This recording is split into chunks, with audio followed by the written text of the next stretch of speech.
পরপর দুটি মিটিং ভারতের প্রধানমন্ত্রী নরেন্দ্র মোদী করে গেলেন, একটা মালদাতে এবং একটা হুগলির সিঙ্গুরে। দুটোই সরকারি প্রকল্প ঘোষণা করা কাজ ছিল, সরকারি কাজও ছিল। সঙ্গে সঙ্গে 2026 বিধানসভার ভোটের নির্ঘণ্টটাও বাজিয়ে গেলেন এই মিটিংয়ের মাধ্যমে।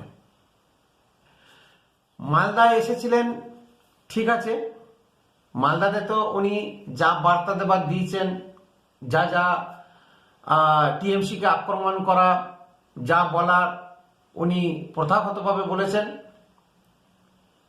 এবং একটা লাইন বজায় রেখে বলেছেন।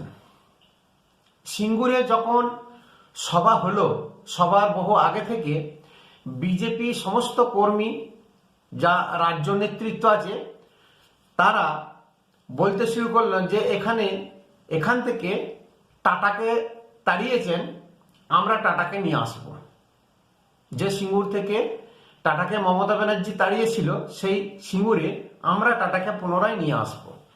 বা টাটাকে নিয়ে যে পরিকল্পনা, জল্পনা সিঙ্গুরবাসীর মধ্যে আবার নিভন্ত আগুনকে উস্কে দেওয়ার কাজ করলো বিজেপি কর্মীরা, নেতৃত্ববৃন্দ রাজ্যের, সেই সিঙ্গুরে এসে নরেন্দ্র মোদী কিন্তু একটিও কথা বললেন না টাটা সম্পর্কে এবং সিঙ্গুরের যে কারখানা সেই সম্পর্কে। এখন জনতা, বেশ কিছু মিডিয়া, বিশেষ করে জনতা নাখুশ যে নরেন্দ্র মোদী সে সম্পর্কে একটিও কথা ব্যয় করেননি।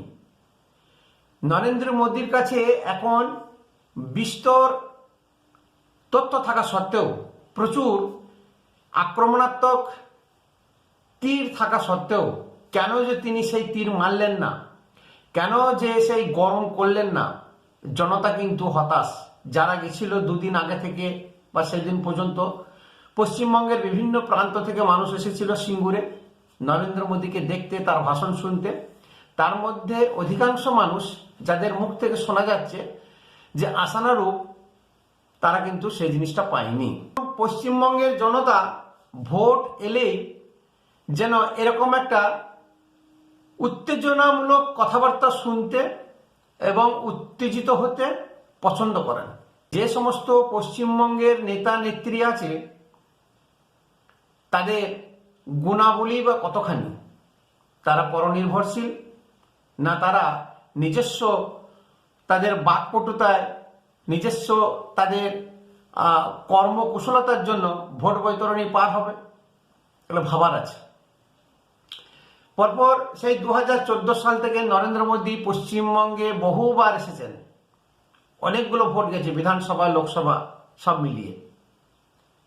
ততবারই তো মোদীকে উপলক্ষ করে মানুষ ঢলে পড়েছে। আগে তো বিজেপির কোনো রমরমা ছিল না, যখন থেকে মোদী বিজেপিতে ঢুকেছে তখন থেকে বিজেপির রমরমা। এখন প্রশ্ন উঠছে যে মোদী কেন বললেন না। এবার আপনি ভাবুন উল্টো করে, মোদী টাটাকে নিয়ে কেন বলতে যাবে?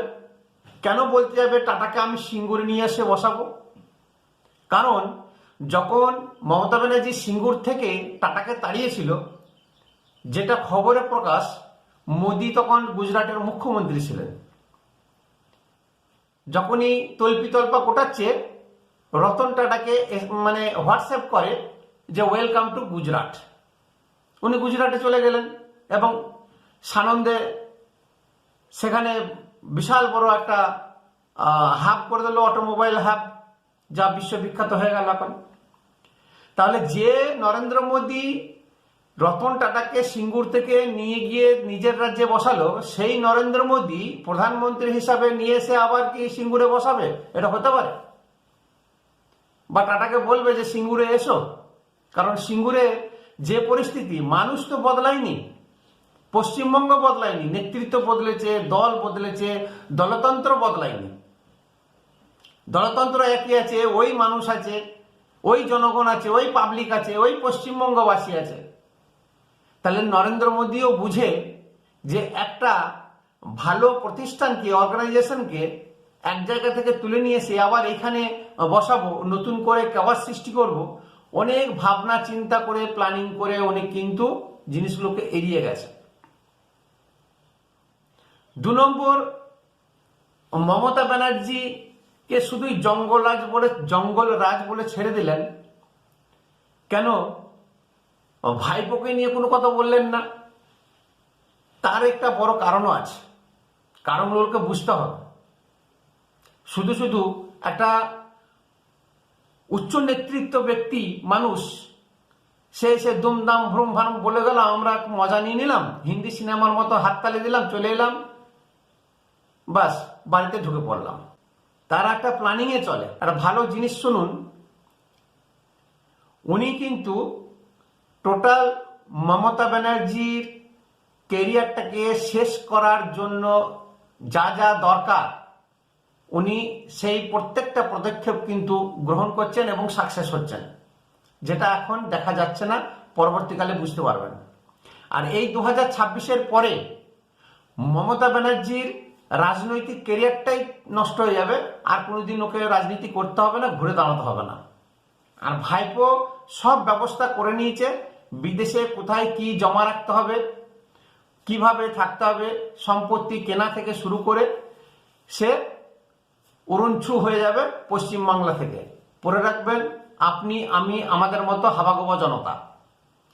আজকে জ্যোতি বসু যে দীর্ঘ 34 বছর রাজত্ব করলেন, 25 বছর রাজত্ব করেছেন, জ্যোতি বসু কি করেছে না করেছে, কিন্তু জ্যোতি বসুর ছেলে যে কত কোটি কোটি টাকা, হাজার হাজার কোটি টাকা এই বেঙ্গল ইন্ডিয়া থেকে মেরে নিয়ে গিয়ে বিদেশে যে করে খাচ্ছে, যে বিদেশে সেটেল হলো, সেটা নিয়ে ভাবার দরকার আছে। তাহলে এইগুলো পারিবারিক একটা পার্টি, পরিবারতন্ত্র, যে কোনোদিনই না দেশকে সেবা করে বা দেশকে দেখতে পারে, না নিজের রাজ্যকে সে দেখবে।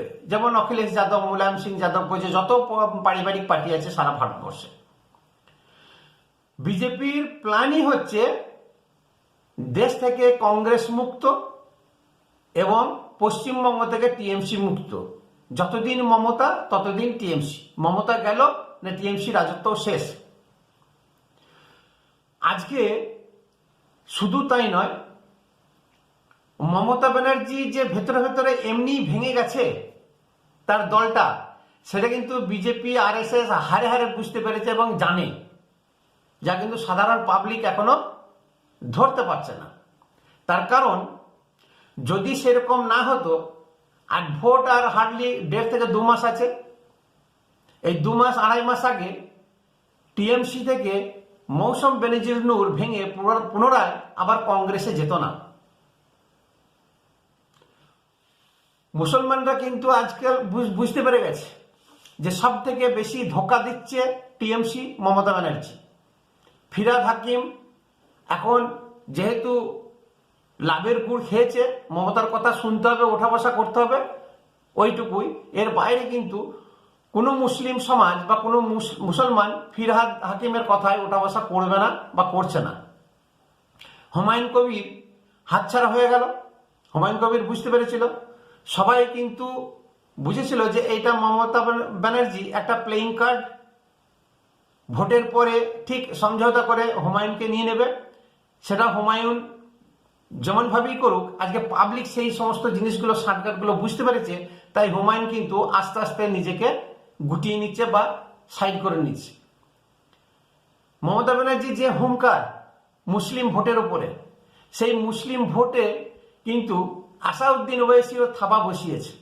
তাহলে একটা মুসলমান ভোট 40%, সেই 40% ভোটের উপরে যে এতগুলো মানুষ থাবা বসাবে, সিপিএম আছে, কংগ্রেস আছে, হুমায়ুন ঢুকলো, আসাউদ্দিন ওয়াইসি আছে, ধীরে ধীরে ধীরে ধীরে এই মানুষগুলো কিন্তু মমতা ব্যানার্জির কাছ থেকে সরে যাচ্ছে। এগুলো সময়ের অপেক্ষা। আর সব থেকে ভোট কুশলী প্রশান্ত কিশোর তো আগেই সরে গেছে, এবং ও ভেবেছিল যে ভারতবর্ষে বা বিহার রাজ্যে এবং বাঙ্গালে রাজ করবে, নতুন পলিটিক্যাল পার্টি তৈরি করলো। কোন দয়ে গিয়ে পড়েছে খুঁজে পাওয়া যাচ্ছে না। আজকে প্রতীক জৈন সে কিন্তু নিজে আগে বাঁচবে, তারপরে অপরকে বাঁচাবে, কারণ সে বাঙালি নয়, সে ব্যবসা করতে এসেছিল। মারোয়াড়ি, জৈন, সিন্ধি, গুজরাটি, এরা ব্যবসাদার মানুষ। এরা বাঙালির মতন অত বোকাশোকা নয়, বাঙালি মুখেই বাতেলা। প্রতীক জৈন নিজে বাঁচার জন্য অমিত শাহের শরণাপন্ন হয়ে গেছে। এই বিধানসভা ভোটটা আগে যা গণনা, আগে যা পরিকল্পনা করে নিয়েছে, এর পরবর্তী আর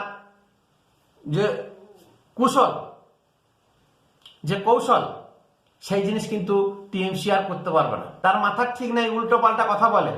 এটা কিন্তু একটা প্ল্যানিং, একটা প্ল্যানিং করে উল্টো পাল্টা কথা বলা। আর ভাইপো যে এবারে ভাষণ দিতে দিতে যে উটপাটাং বক্তব্য, উটপাটাং কথা বলে ফেলছে, এটা যে ভেতরে যা টেনশনটা, সেই টেনশন কিন্তু ওর বেরিয়ে আসে। সেই টেনশনে কিন্তু ভুলভাল বকতে শুরু করেছে। আর কিছুদিন যেতে দিন, দেখবেন গা জোয়ারে করে অনেক কিছু ভুলভাল বলবে, নোংরা ভাষা বলবে। কারণ ও জেনে গেছে যে আর আমাদেরকে বাঁচাতে কেউ পারবে না। কারণ যে যাদের ভরসাতে বাঁচছিল প্রতীক জৈন, আইপ্যাক, সেই কিন্তু ধীরে ধীরে এইবারে লাটাই গুটাতে শুরু করেছে। সেটা বিজেপি কিন্তু খুব ভালো করে জানে, আরএসএস খুব ভালো করে জানে। এই যে জানার জন্য তাই তো মোদি এত কথা খরচ করেনি, বেশি কিছু বলেনি। জনকে বলছে ফাঁকা মাঠ, পেয়ু কেন গোল করলো না, পেনাল্টি শট মেরেও কিন্তু উপর দিকে চলে গেল, বার পোস্টে লাগলো, সেটা উনি ইচ্ছা করেই করেছেন। আর সবই যদি নরেন্দ্র মোদী করে দেবে, তাহলে বাংলার নেতৃত্ব কি করছে? ওদের কাজটা কি? পুরো প্লেটটাকে সাজিয়ে দেবে, হাতে নাও খোকা বাবু খাও, এটাই বাংলা নেতৃত্ব কাজ করবে। এবং মমতা ব্যানার্জি ধুয়ে মুছে সাফ হয়ে যাবে, শুধু সময়ের অপেক্ষা। একটা কথাই আছে, পাপ কোনোদিন বাপকে ছাড়ে না। আজকে উনি দুর্গাঙ্গন তৈরি করছেন, মহাকাল মন্দির তৈরি করছেন, মহাকাল মন্দিরে ইয়ে করে শিলান্যাস করে, হে মহাকাল রক্ষা করো, রক্ষা করো, ত্রাহিমাম ত্রাহিমাম। কেন করছে? এবারে পারিবারিক সিরিয়াল দেখুন কিভাবে ভাঙতে হয়। অতি অবশ্যই একটা শেয়ার করবেন, লাইক করবেন, কমেন্ট অবশ্যই করবেন। আর এই ছোট্ট চ্যানেলটিকে একটা সাবস্ক্রাইব করে আমাকে উৎসাহিত করবেন। ধন্যবাদ।